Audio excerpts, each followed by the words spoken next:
भाई तन कुछ सुना ना। अरे छोड़ियो देहलस दिल तोड़ियो देहलस। अरे छोड़ियो देहलस दिल तोड़ियो देहलस। छोड़ जाए दे जौन होल तौन भुला जो। बागबुरी जोन चाही तो ना देहलस। समझ रहे हो? समझ रहे हो आप? जान तरी भाई हमार माल हमरा से बड़ी प्यार करेले। हाँ। कहले हमरा जिए के रौरे एगो जरिया बानी। हमार माली हमरा कह के छोड़ देलस। ए राजा जी रउआ बड़ा करिया बने। रे भाई हाँ? जवन लड़की पवन सिंह आ खेसारी लाल खातिर पागल रहेली सन ओकनी खातिर कुछ कहो ना। बागबुरी ले सुन का रखल बा पवन सिंह का रखल बा खेसरिया में। वाह का रखल बा पवन सिंह का रखल बा खेसरिया में आ दोनों लोग से ज्यादा मजा मिली है न चेहरा करिया में। हेलो हाँ हेलो का करतारू हो? कुछ ना खाए जाता नहीं। का बनल बा?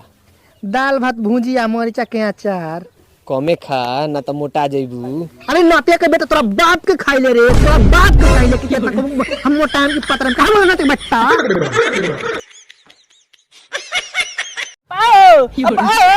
शायरी कहता तो ले सुन कि गेहूं से आटा बने या धान से बने चाउर।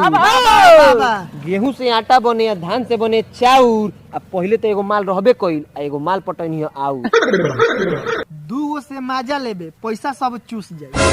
दूगो से माजा लेबे पैसा सब चूस जाई। जे दिन पकड़ा जेबे बेटा गणिया में हेतना ढुक जाई। हम तहरा से प्यार करीले तू हमरा से प्यार कर। हम तहरा से प्यार करीले तू हमरा से प्यार कर। हम तहरा पे मरेम तू हमरा पे मर। अरे नती के बेटा मर के दिखाओ दिखाओ रे मर के दिखाओ दिखाओ मर के दिखाओ। रे यार देख ना हमार खड़े नहीं के होत। भागबुरी ठंडा में सबके के सिकुड़ले रहेला। रे बूढ़ी हम तो बाल के कहतनी। हम कुछ और समझ लेनी है। भाई वो तनी शायरी हो जाओ। ला सुनो कि नैना से नैना लड़ल नैना चार हो गई। वाह वाह वाह वाह। कि नैना से नैना लड़ल नैना चार हो गई। आ जौना माल से तोर काल ब्रेकअप भवे उ माल अब हमार हो गइल।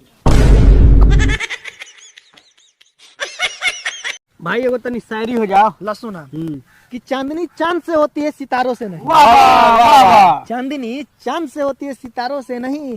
अब माल प्रपोज करने से पड़ती है इशारों से नहीं। अब हमार सुन सुनाओ। मत कर प्रपोज जरूरी नहीं के उ पट जाई। वाह वाह वाह वाह। मत कर प्रपोज जरूरी नहीं के उ पट जाई। आ कहीं ओकर भाई जान जाई नु तो तोर 6 इंच कट जाई।